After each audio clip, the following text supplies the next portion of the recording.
Habari za mchana watoto wa Mungu.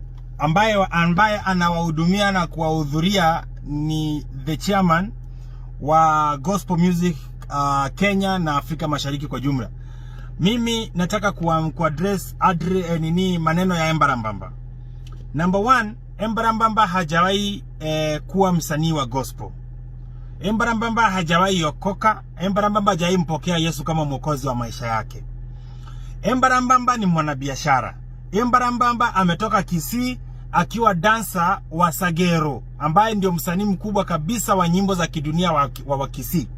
Embarambamba akatoroka na akakuja akaanza kufanya uwazimu. Kwa sababu gani? Embarambamba nimeambiwa na nimeconfirm kutoka Kisii kwamba nyanya ya Embarambamba alikuwa mchawi.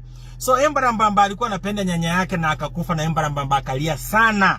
So Embarambamba akabeba tabia za nyanya yake zenye alikuwa anamfundisha venye uchawi unafanywa, kuninginia kwa miti, kupanda juu ya maroofs za nyumba. Embarambamba akafikiri ni talent. So akakuja akaanza kufanya kwa nyimbo za Mungu ambazo ni uchawi. So Embarambamba amewaconfuse nyinyi, mkafikiri ni talent, mkaanza kusema ni gospel artist. Embarambamba si gospel artist. Embarambamba ni mwana biashara.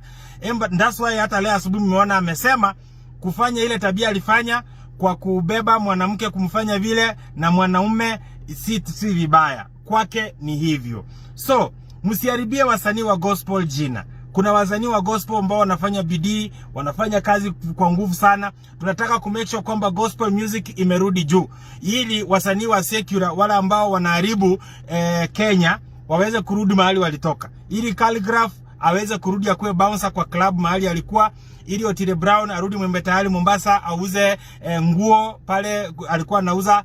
Alafu na mtu kama Nameless aweze kurudi aanze kuwa architect, acholee watu manyumba. Na wasanii wengine wote kama Okwongo arudi huku Calif mahali alikuwa nasikia alikuwa naoshanga nyumba za watu awaoshe. So msirete wasanii wa gospel pamoja na Embarambamba. Embarambamba si mmoja wetu. Embarambamba ni comedian ambaye ni mchawi, imechanganyikana. So msituchanganye. God bless you, na msituingishe kama gospel artist hapo.